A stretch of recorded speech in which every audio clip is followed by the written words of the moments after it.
Yeah, I mean, the first inning, I thought it was. I don't want to take away from what they did. They hit some balls hard, but every ball was not at someone. So there was no luck on his part. Every hit was a hard hit ground ball that found a hole. So I thought he threw the ball fine, just didn't get much to show for it. But eating up 6 innings in that situation where the 5th got really long, going back out for the 6th and putting up a 0 gives us a chance to win. Obviously, really happy for Raver. And that's why we push it for that. We knew that was coming. No, I mean, good for him. I mean, he's getting sporadic playing time. That's a huge moment for him, to give us the lead there. Chiefs. He's definitely a competitor. We saw that on tape when we evaluated him. But, like a lot of these young guys, Nick and I were just over there talking about it, sometimes you got to knock some practice habits out of him. I think Mansour's learning that. I think he's embracing it. I think the vets are pushing him toward that. It's unfortunate that he's missed all the time he's missed, but we'll try to get him caught up here. I don't know what will happen with the game. That'll be on Coach Reed. But I'm anxious to get him out there and see what we got.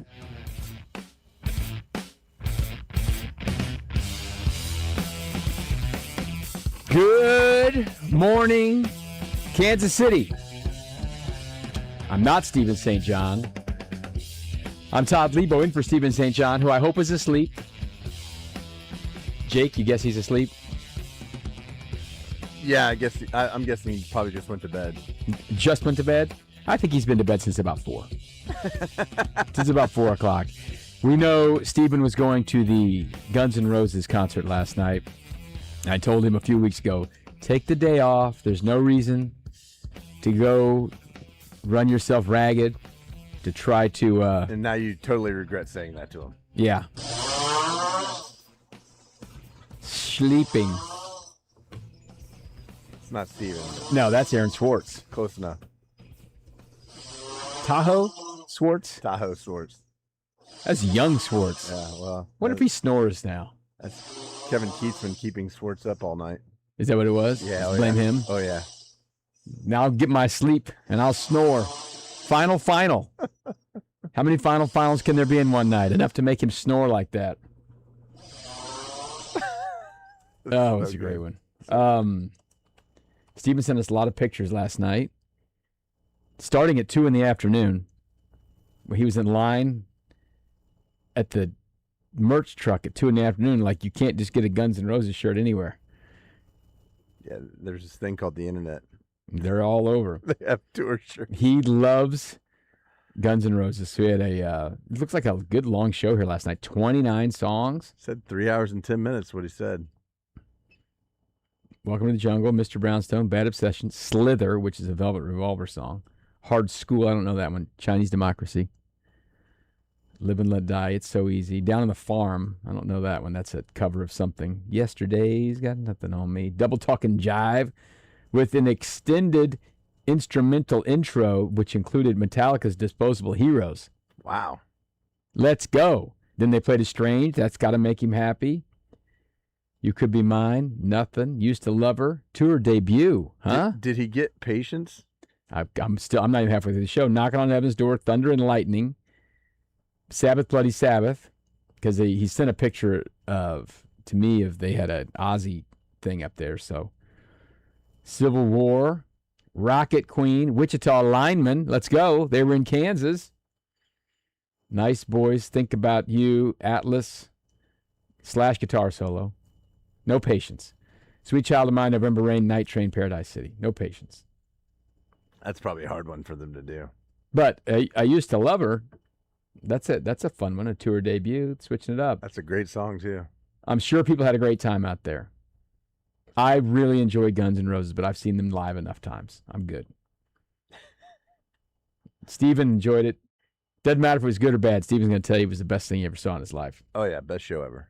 And we saw the shot of Duff McKagan had been over at Joe's KC. Yeah. And then he wore the shirt. Then he wore some gear. He was geared up. That picture of him at Joe's.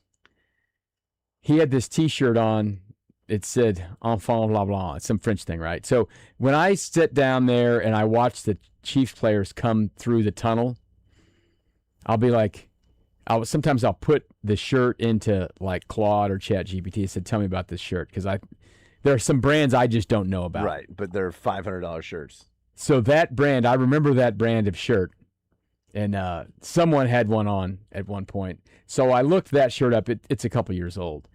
That's like $1,000 T-shirt he had on. It's just insanity. And I don't think it comes with the sleeves cut off. So he bought a $1,000 T-shirt and cut the sleeves off of it. But then he had a $30 Joe shirt on last night. It looked better than what did with the $1,000 T-shirt. Let's go, right? How many dollars did Steven spend on T-shirts last night? Oh, a couple hundred, I'm sure. I mean, those shirts are not cheap. What you do, they're like $70 shirts. I don't know if you can do it down in Morton, but when you walk out of T-Mobile, there's people just selling shirts outside. Yeah. I don't know where they got them. Yeah. Hey. Maybe Guns N' Roses didn't spell just right. I don't know. Looks like a shirt though. I'm sure it's spelled right. Could be. I've No told the story no apostrophe. on the air before. No apostrophe on the end. Whatever year it was, AC/DC came to town, and we went. Me and a buddy took our kids. We had a suite at T-Mobile. Of course you did. At the time, it was the station one. You know, everyone had been to that suite, and not a lot of people wanted to go to AC/DC or something. So I got some tickets. And I took my son down there, and he wanted to get an AC/DC shirt. And I said, "Here's the deal, bro." That wasn't the AC/DC show, was it? No, not the one where he lost his hearing. It was the one before I lost that. my hearing. You and him both. This was the one before. So my son was in like 7th grade or 8th grade, and he wanted to buy an AC/DC shirt. I said, "Here's the deal. These shirts are like $40. You can buy the shirt. You can wear the shirt." He said, "Okay." Right. I remember. Bought the shirt. Such And, a good story. And then I don't know the timing of it. Month later, 2 months later, whatever. He comes home from school one day. We're sitting there having dinner and talking. He's like, "Yeah, it was picture day." And he's got the AC/DC shirt on. And my wife turned ghost white. For a yearbook, right? And she's like, "You had that shirt on at picture day?" Yeah. And he's like, Awesome. "Yeah." I said, "It's picture day. Yeah. That's the collared shirt day No, or something." No. That's AC/DC. So, well, you can do retakes. He says, "I'm not doing a retake." So his 8th grade yearbook So good. got an AC/DC shirt on. Hey, I told you I'd wear it, Dad. So If I buy this for you, you're partially wearing my it. fault. Yeah. But it's also his fault for not paying attention Oh, no, to whatever but now- teacher day now or he has- picture day was. He has the greatest 8th grade So then yearbook picture ever. the last month of 8th grade, he won the award for student of the month or something. They have a guy and a girl student of the month every month. And so then they take your school picture and they put it on the wall, like going into the cafeteria. Hey, here's the student of the month, whatever. So now Cooper Leabo, student of the month, AC/DC shirt on. It's everyone walks in the cafeteria, which is fine. However, then they had like the awards ceremony thing or something in the gym or whatever. And I remember going in and it was like all the parents walked by. I'm like, "Oh my God, the AC/DC shirt's on that." And then I'm pretty sure, I got to remember this part right. They take your 8th grade picture and they put it in your high school ID. So the AC/DC shirt went forever. But then my wife, as an homage, her final year of teaching, wore an AC/DC t-shirt for her school picture. Really? Yes. Denise did. She bought an AC/DC shirt and she wore it for her school picture on the last day. So everybody in Lee Summit, that's what they got. They know the Leabos are That's right. AC/DC family. So, Steven, I hope everybody bought a t-shirt last night and you wear it to picture day. Fun stuff. So we have a regular Thursday show today. Should be a lot of fun. We will talk. It's like football, baseball season, so we got it all. Joe Valerio, former Chiefs lineman, will be on here this hour. We'll have Buster Olney talking some baseball. Adam Kaplan on the NFL. Dieter and Sherm, they were up at camp this week. Jesse Newell is going to be the part that's a little bit weird. It's the final day of Chiefs camp in St. Joseph, and that means practice starts a little early, and it's going to end while Jesse's supposed to be on the air. So we may have Jesse on the air for a little bit, and then he'll say, "I've got to go," and we'll say, "Okay." And there's a very good chance we will have Andy Reid and Nick Bolton pressers during this show, not the zone. You've been used to listening to 10:30, 11, 11:15, 11:30, something like that, press conferences. Pretty good chance it'll happen during this show. It depends on how long they shake hands with the military, because it is Military Appreciation Day up there. And there's a lot of Chiefs players who will spend a lot of time with those folks, getting pictures taken and all that stuff, which is well-deserved. Those folks are up there, and they'll do that. So we will wait our turn to talk to Andy Reid to get the very specific instructions on exactly who's playing every play of the game on Saturday night in Seattle. Or maybe not. Probably won't tell us all that. But he ought to give us a little quarterback rotation today. So we will get that part. How about those Royals, Jake? Another win. This is 3 in a row. Red hot. Against the A's. And they beat the Angels. They just got the last one. Is that all they got? No, they went 2 against the Angels. 2 against the Angels. This team is hot. Yeah. This team is 5 hot. of 6. 5 of 6. And they played the Dodgers tough. They just never could beat the Dodgers. So they played them tough. They've actually played some pretty good baseball since the break. They have. They had a lost series in Colorado. Other than that, they've been a pretty good baseball team. And, of course, once you think you got everyone back, Cags goes out with a sore ankle. But his replacement, John Rave, was kind of a hero last night. I was out there covering the game on Monday night, and it was the first time in a long time that they had Michael and Vinny and Bobby and Cags and everyone in the lineup, and it was pretty good. They scored some runs. They won the game. And then last night, it wasn't so good, but they came back and scored some runs and won the game. Same thing on Tuesday night. So they've got some things going offensively. And their pitching staff, listen, Craig Kimbrell got a win last night. He's on his 12th team. They've now had 31 pitchers, not 31 pitchers, 31 people pitch. Because they have had Josh Rojas pitch, and several times, 5 times Tyler Tolbert has pitched. And they're going to have 32 times. Yeah. So Carlos Duran has pitched now. So 32 people have pitched for the Royals. And they got it done last night. They got it done. They made the move to send Lucas Urseg down the other day, so the bullpen is ever-changing. Duran was up, and Kimbrell pitched a clean inning last night. Alex Lang got an inning that wasn't the 9th. His ERA right now, under 6, Jake, 5.98. Come on. Yeah. I mean, it's progress. Here's the deal. I think the A's bullpen's worse than the Royals. That's what Steven was talking about Yeah. yesterday. Yeah. There's about 5 And bullpens. I mean, that's hard for me to imagine. It is just splitting hairs. That's so hard for me to imagine. I was doing a Petro show last week, and David Lesky was in, and he does a wonderful job breaking all this stuff down. And I was telling about this Instagram reel or TikTok I'd seen where someone was going through the 5 worst bullpens in baseball and how the Royals were the worst, and they may end up being as bad as this could be the worst bullpen since the 2013 Astros, which that was total tank time. So that was like the worst ever. In the recent history. Right, that's when they were full tank mode. For draft picks. Yeah, and then they got better every year, and they've been great since then for a lot of reasons. But the Royals, it was really hard. They had all these little things they were going through, and it was hard to tell any one of these 5 was worse than the other, but you had to pick someone being the worst. And the A's were one of those that was in that group. Reds, A's, Nats, Royals, and there was someone else in there. But the A's are showing us right here to the Royals' face that they're probably worse. They ran 2 guys out there yesterday whose ERAs were 7 or almost 8 on top of a starting pitcher whose ERA was 6. So they got to win. And they've got a chance to get a 4-game sweep today. It's a very rare deal that we'll be playing this afternoon, and we'll see how that goes. I say I wouldn't expect the Royals to get a 4-game sweep, but they're now 4.5 games better than the A's, and we know how bad the Royals have been this year. The A's only have 49 wins, and Randy Dobnak's going to go out there today and try to do this. Randy Dobnak's pitched well for the Royals. Yeah, he has. He's pitched really well. It's been a nice story. Absolutely. And so 32 pitchers this season, and we counted last week, right? 2023 was 36. 36, yeah. Right. That's the most in franchise history. And there's over a month to go.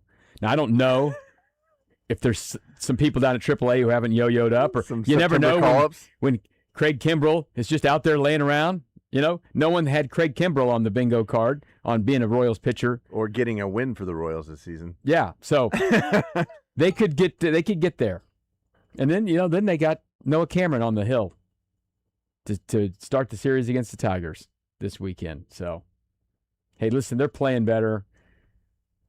It's tough though. It's been a really, really tough year for them. More importantly, happening for them today, after the show, I will be going to City Hall like I want to do on a Thursday. Oh, boy. We've got the actual City Hall, the City Council vote on all the mess that happened 2 days ago in that committee. The City Council will vote today at 2 o'clock, so we'll go down there and see if they get the stadium. So what exactly are they voting on? They're voting on the stuff that the Royals have put in place, the financing thing. Now, they still don't exactly tell us what that TIF district's going to be. That's one of the things we talked about on the air yesterday. I don't know if I don't think they're going to have a exact detail of that. My guess is the TIF district, you can't have a TIF district over a TIF district, so there are some already down there. I think it's going to go north past Washington Square Park, because Washington Square Park is definitely in it. It's going to go past that a little bit. It'll probably go south a little bit.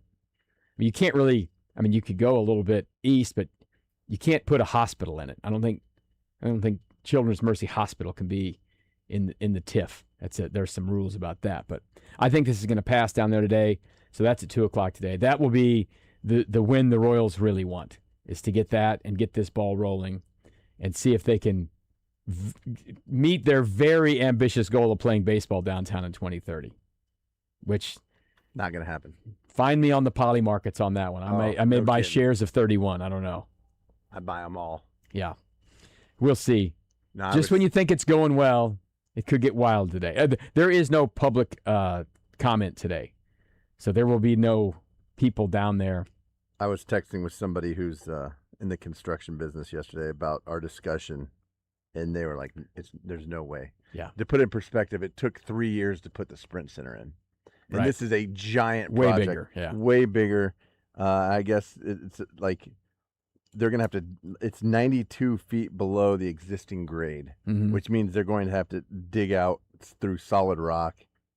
And they were like, realistically, there's no chance 3 years. Yeah. Like, also, like they have to like reroute a bunch of utility. There's a lot of work on the Yes, streets. There's a lot of extensions that have to happen. And, Yes. and 3 years is But I see why you put it. Hey, let's go for 3 years, and if it's a year late, it's a year late. that's annoying to me. Like, why don't we have a plan and stick to the plan and then complete the plan instead of? I mean, because hey, listen, it's SoFi basically like was lying. SoFi at least a year late. I think SoFi was, because I remember they were. If you go back and find old stories, Because- we're going to be in the stadium on this And date the Chargers were playing up in Carson, for California. a couple of years, and there's nowhere to go. In I the mean, LA it's Galaxy. just hard to make these things work. And you're talking about getting raw materials globally. Not the easiest thing in the world to do right Not now. right There's now. all kinds of stuff going on. But also the original, like when this whole thing was discussed, the original plan was 2031, right? Like the original, like when they talk about 2031. and that's when Frank White was like, "Why are you starting so early?" Well, you're starting early because you got to get the ball rolling. right, but like and now they're knocking a year They off. think they could do it on it. Atlanta built theirs very quickly. That is their little goal. They think they can do it that quick from start to finish. But Atlanta We'll was see. not in the middle of a downtown. What they got to do today at 2 o'clock is get City Council to vote Yeah. yes. Because if that doesn't happen, there ain't no 2030. I promise you that. Okay. I promise you that. I All right, believe you. we're underway here. We'll take a break here. We'll come back and we'll talk a little football. Final day of Chiefs training camp. They've got preseason game number 2 coming up this weekend in Seattle. We'll talk about that with Joe Valerio right here on New Day without SSJ.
Welcome back into New Day without SSJ. I'm Todd Leabo, in for Stephen St. John, who's recovering from a long night at a Guns N' Roses concert. Ended up being a very nice night out there for him. Weather was going to be a little weirdo at some point, but it was all fine, all fine. Stephen enjoyed Guns N' Roses, and now we are going to enjoy Joe Valerio, former Chief, talk a little Kansas City Chiefs football in the National Football League on this Thursday morning. Joe, how are you doing, buddy? Hey, Todd. Good morning. How are you? Oh, it's great to be with you today. Great to catch up. And, yeah, I'm excited, I'm excited to get through this preseason.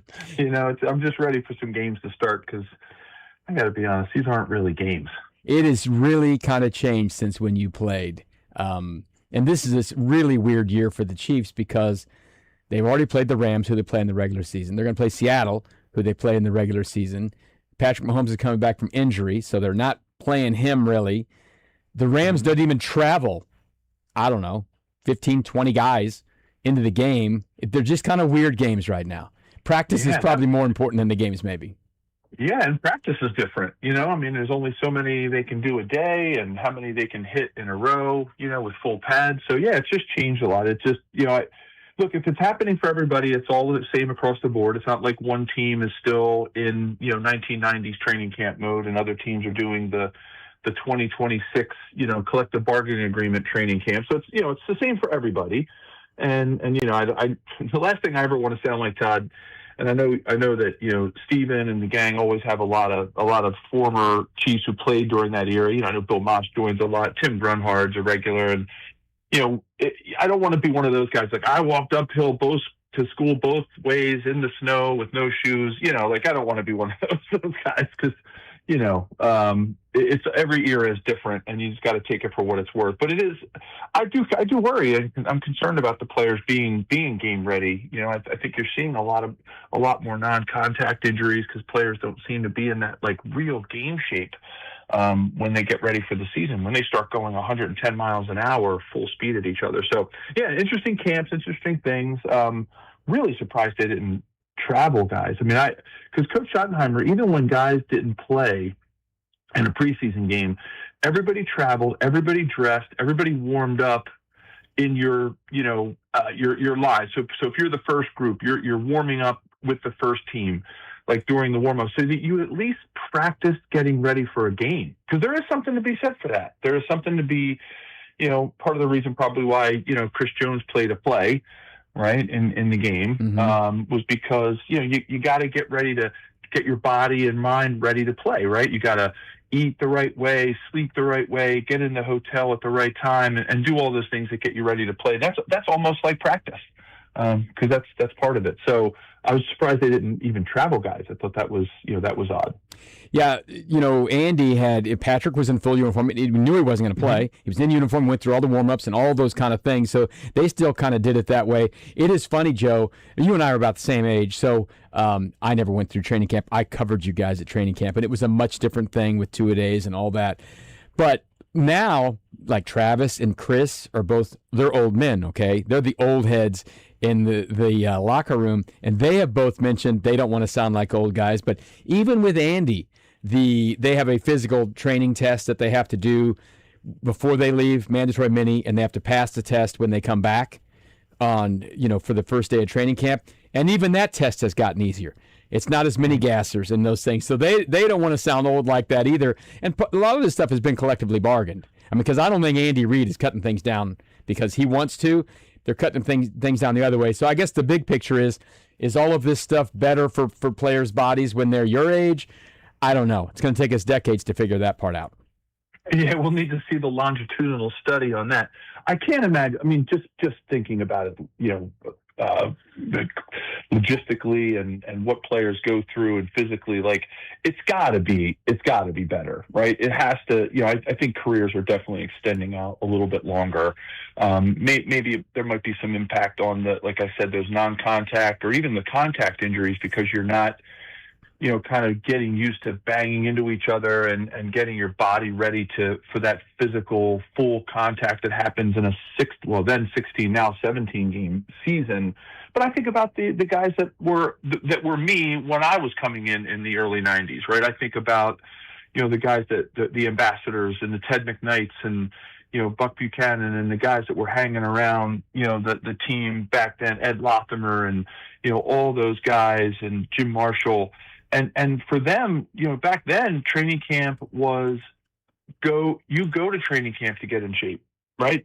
A lot of those guys were working in the off season, right? They're doing seasonal jobs because the pay wasn't like it is today, where it was, something you could retire on, right? So those guys all did things. I mean, look at Len Dawson was, he was doing sports anchor stuff all year. Working every day, yeah. Working every day. And guys were teaching, substitute teaching, selling aluminum siding, selling cars, the things that they could do in a season, right? Like in the off season. And, they went to training camp to get in shape. Lifting wasn't a huge thing back then, right? You had universal machines, right? The free weights were around, but they weren't like uber popular. So, you kind of, everything is a sort of an evolution, right? Of how sports, they progress. And you look now at the measurables that people do with the Whoop, the Aura rings, the Apple Watches, and the coaches know when somebody's heart rate in certain sports, when to take them off the field because they hit a certain hydration level, because they have a monitor in their their kidneys measuring their water. So it's pretty crazy how things have gone that way, and it's become there's a lot of science behind what these. I think about just diet. My daughter's friend from college was interned with the Philadelphia Eagles in their nutrition department. She's a nutritionist, and she was telling me how each player had their own smoothie recipe. They had 3 square meals a day, like where we only had one. We only got lunch during the season. Camp was obviously full-time food, but like, these players all year round, they get the right breakfast. Everybody has their own personalized menu based on their body type, body weight, where they need to go, lose weight, gain weight, muscle mass, blah, blah, blah. And it was like, I was like, wow, we were eating cold cuts at lunch on, not even toast. So, it's like, boy, things have changed. Yeah, when you go into the Chiefs locker room in the regular practice facility and you walk out the doors, there's a cooler there that has beet juice shots and different things there, and there's this scale that they stand on, and they have to do it like every day, I guess, and it gives probably a little readout of hydration and all that. And every once in a while, you'll see in someone's locker there'll be a sign that says, drink more water today or whatever. I mean, they've got all of that stuff. There's much more of a science, and I do not think that Bobby Bell had that going for him when he was playing for the Chiefs. But they still play football, and they still play great or not. But there's a lot more to it now. I want to ask you about another thing, though, Joe. I've seen more people at Chiefs training camp this year, and I'll see if this follows over into a game. Those gladiator helmets, the big helmets that there are a few guys who wear them in the regular season now, but I'm seeing more and more of those. What have you heard about the help that those can kind of have for you long term, just through practice, not necessarily just the game part, but wearing those big padded helmets? Oh, yeah. Well, I'm very close to a group here in Philadelphia. It's called Minds Matter, and it's Tina Master, Dr. Tina Master at Children's Hospital of Philadelphia. My daughter actually is a physician, and she worked with her through college and did a lot of her clinical studies in the pediatric concussion team at the Children's Hospital here. And my daughter was responsible for going out to schools where they were implementing those types of technologies. And my daughter specifically was doing things with mouth guards and how, they were putting sensors in the mouth guards to measure impact, mostly soccer. She was dealing mostly with soccer and the effect of headers on that as you're wearing those mouth guards. So my daughter and I got very close. I had a chance to meet the chief medical officer of the NFL, and we got to be on a panel and do some things here. Listen, anything you can. Oh, and that Minds Matter group actually employs a woman who is probably one of the premier helmet consultants. And so she works with all the major helmet companies and works with the NFL to help develop even safer helmets. So anyway, I don't know why I'm telling you all that. It's just that I know a lot of, I've been exposed to a lot of that stuff, just to add some credibility to what I'm about to say. But you know what? Anything you can do to minimize the impact, to protect players and to keep them out on the field and to protect them for the long term, why wouldn't you do it? I know at first they looked really silly, right? And, for all you old heads out there that, watch the Flintstones and, the great kazoo, right, was the Martian that with the big, if anybody Googles that, who doesn't know who that is, you'll Google, like, oh yeah, that looks like those guys out on the field now that wear those concussion helmets. It was a little bit of there was some humor to it at first. It looked a little odd. And then you're like, wait a minute, why wouldn't I do that? Why wouldn't I wear that? If it's going to protect me today, tomorrow, and then in the future, like, why wouldn't I put that protection on to protect from the, especially for linemen, the anything you could do to spread the shock out, spread out the impact and just sort of diffuse it around your body. Man, I'm all for it. I know they look a little silly because people are just getting used to seeing them, but I'm sure football helmets looked silly at first, right? When we went from no helmets to leather helmets to helmets that are plastic with face masks, and people are like, oh, that's not football. Where's the leather helmet? So I think as people get introduced and they're going to get more and more used to them, but I think they can hurt. They absolutely can help, and you might as well do whatever you can to protect yourself. Yeah, like the same thing with hockey. You got grandfathered in, and if you didn't want to wear a helmet in hockey, you didn't have to, and that was the tough old guy who had no teeth. The same thing with baseball helmets; they had the flaps on them and different things. What do you think it's like in the locker room now? Because there could still be some little pressure on you. Hey, listen, you can't wear that thing. You look like a dummy out there. You got to toughen up and play regular football. You think there's probably some of that in some locker rooms where maybe guys maybe want to wear it, but then won't wear it because they don't want to be seen as soft or something? Absolutely. There's peer pressure on those types of things. I remember, thigh pads, right? Like, oh my gosh, go back, look at some videos of Christian Okoye and the knee pads and thigh pads he used to wear, right? I mean, they looked like shoulder pads on his legs, right? I mean, and today players, it looks like they're wearing bike shorts out there. Like the pants don't even go over the knees half the time. Thigh pads are basically just now to fulfill the rule. And I think most of the players are just wearing the shell that was inside of the padded thigh pad. Like a thigh pad, had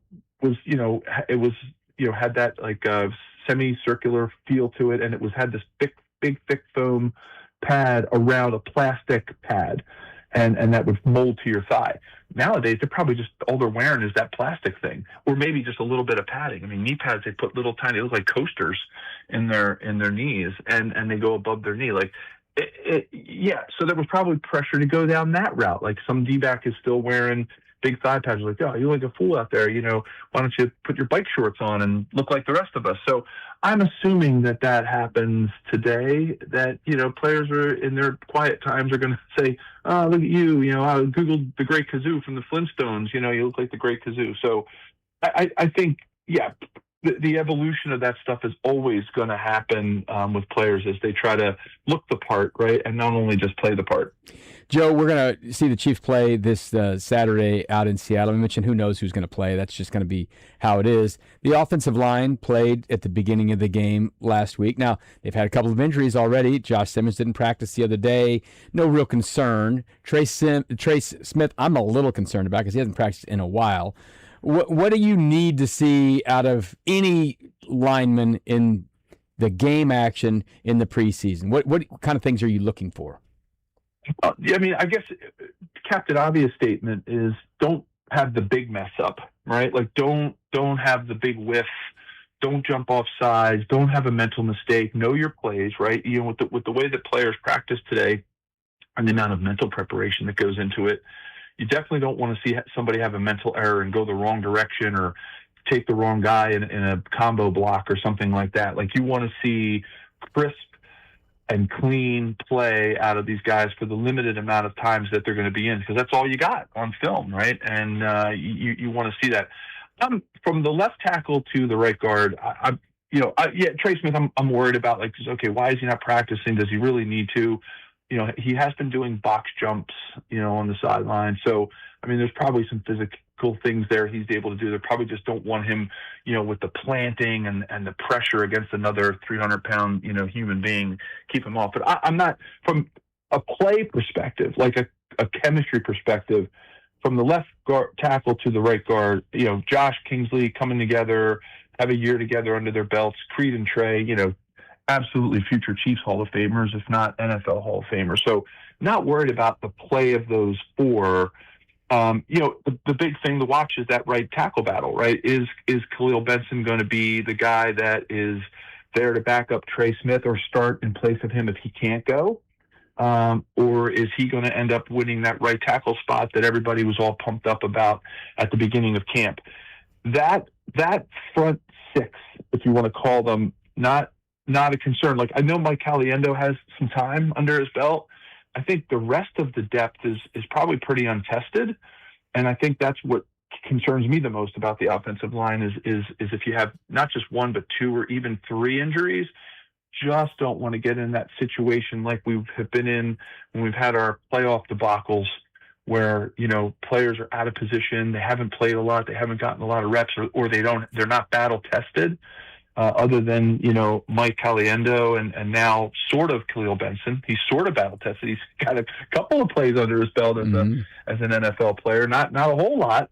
So that's my biggest concern. I think up front we've got a solid group of six, depending on if Khalil Benson can continue to progress. I mean, Jalen has been a starter. I'm okay there. It's really the depth that causes me a lot of pause and the proneness to injury. Well, that's everywhere in the league. I'm sure about that. Yeah. Joe, tell us about your podcast and how fired up you are for this regular season to come when it finally does come in a few weeks. Oh, yeah. The NFL gives you plenty of, stuff to talk about all season, and the Chiefs do too. But Jeff Fadote and I do a weekly podcast all year round on the Believe Network, BLEAV. You can find us on all the mediums out there. Jeff writes for Forbes Magazine, does a great job, Kansas City native. And we have a blast. So you can listen in every week. And we are really excited because it's time. It's time to start talking about real stuff, real game plans, real scouting reports for teams that are coming in, and not some of the shenanigans that you have to deal with in the off season. It is getting here, but not fast enough. Joe, thanks for your time today. Enjoy the rest of your week and the weekend.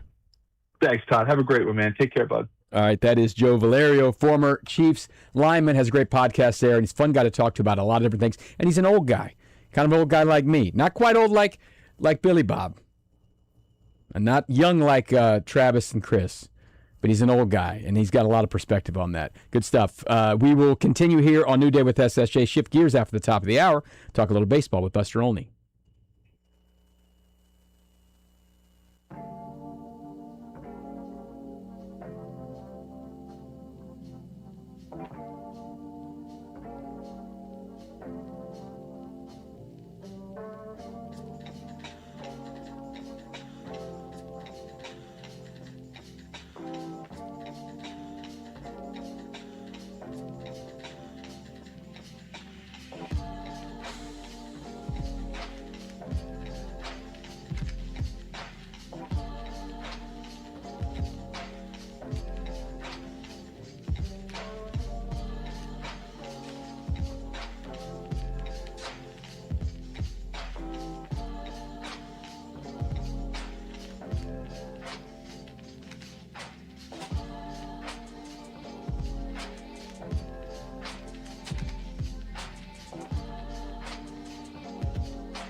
Welcome back into New Day without SSJ. Stephen off today after an intense evening of Guns N' Roses.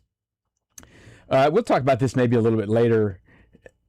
But did you see there's in the era of injunctions? Now, there's a dude who played for Seattle Seahawks in the NFL preseason last week who's now in the transfer portal. What? Yep. Did you hear that right? There's a judge in Louisiana who was in Seattle Seahawks training camp. Yeah. And now he's in the NCAA transfer portal. Well, that's great. There are several guys who are undrafted free agent type guys who are theoretically in the league right now who on training camp contract rosters who had an injunction by a Louisiana judge who now they're in the transfer portal. Good. So, it's great. I think it's awesome. Yeah. I do. There's no rules anymore. No. Who needs them? Don't need them. Don't need them. I think you should play college football as long as you want. Never graduate. That was the old promos for ESPN. Those were great. It's never been more true. Never graduate. Hey, you can hang on and still play. We've seen this happen with some It's minor league G football. League guys in basketball, but this is the first time we've had someone who's now listen. They're not official NFL players. They haven't played in an NFL regular season game yet, but in the old days, remember if you did, someone played in a semi-pro basketball league or something in Europe or something like that, they're ruled ineligible. They can't play college basketball. No, you've been with the Seattle Seahawks champions and you've played in a preseason game. Now that you can find a judge that says, sure, yeah, you can go to college. And by the way, you can go change another college. There are many layers to this. So, Daquan Wright, Xavier Harris, Wydett Williams, and there's several others who So they're just going to enter the portal? Yeah, I guess, So and then maybe they'll go back. Available? Yeah, that's the craziest part. It's like the schools have money for them? who knows? Who knows? You got to find it. Hey, you know what? Maybe some poor kid who went there and wants to play football will get cut and they'll lose his spot. I mean, that's what it's turned into. Well, yeah, it's minor league football. It's almost Major League Football. Always been. Well, almost, but it's not. There are definitely people in college football who make more than some people in the NFL. Oh, yeah. It's wild. Oh, yeah. Absolutely. It's wild. And there are people many people, especially these guys, if they played at Ole Miss last year, and right now they don't even have real contracts, they made more money playing football at Ole Miss last year with Lane Kiffin on the purse strings, even though they couldn't spend enough money to get to a playoff or anything like that, so Lane had to move somewhere else. Oh, what a world. I don't care anymore. I like we've talked about this as far as recruiting and all that. Don't tell me about it until the first game of the season. Let me know who's on my team. Because it's that kind of thing now. KU had the kid who was going to come to college next year and play basketball who decided to requalify to this year and then decommit. So don't tell me to get excited about some kid putting a hat on in a school gym. I'm not telling you to. I'm not doing it.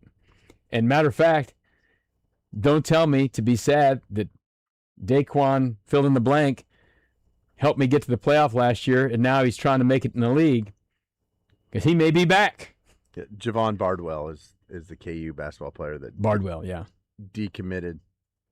It was pretty funny. I saw reclassified and decommitted. Someone had tweeted something like, "I'm old enough to remember when the players were suing to get into the league when they were younger." Maurice Claret. Yeah, and now they're suing to get out. Now they're suing to get out. I want to go back to college.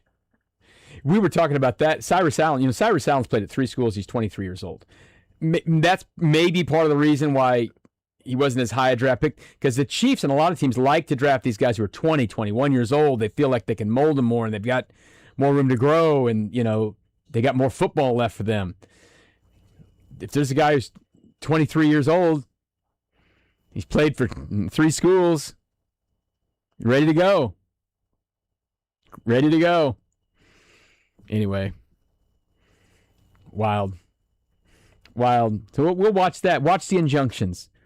Injunction function. What's your function? The old Schoolhouse Rock song. I remember it. Yeah. All right, we'll take a break. Buster Olney will join us. We'll talk about something sensible like Major League Baseball coming up next.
Day with SS.